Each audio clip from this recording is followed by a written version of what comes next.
എൻ്റെ ഇന്നത്തെ പ്രസംഗ വിഷയം എൻ്റെ ബാപ്പുജി എന്നതാണ്.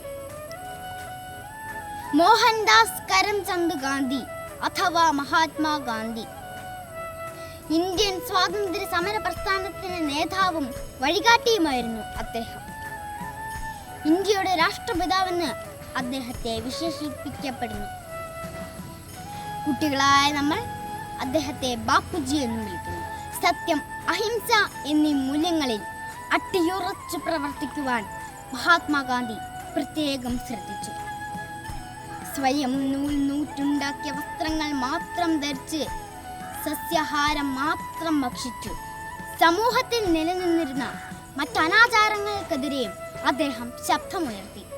എൻ്റെ സത്യാന്വേഷണ പരീക്ഷണങ്ങൾ എന്നാണ് അദ്ദേഹത്തിൻ്റെ ആത്മകഥയുടെ പേര്. 1948 ജനുവരി 30 ഒരു വെള്ളിയാഴ്ച ഡൽഹിയിലെ ബിർള മന്ദിരത്തിൽ നടന്ന ഒരു പ്രാർത്ഥനയോഗത്തിൽ പങ്കെടുക്കവേ നാഥൂറാം ഗോഡ്സെയുടെ വെടിയേറ്റ് അദ്ദേഹം മരണമടഞ്ഞു. അദ്ദേഹത്തിൻ്റെ ആശയങ്ങളും തത്വങ്ങളും ഇന്നും ലോകം പിന്തുടർന്നു പോകുന്നു. ജയ് ഹിന്ദ്.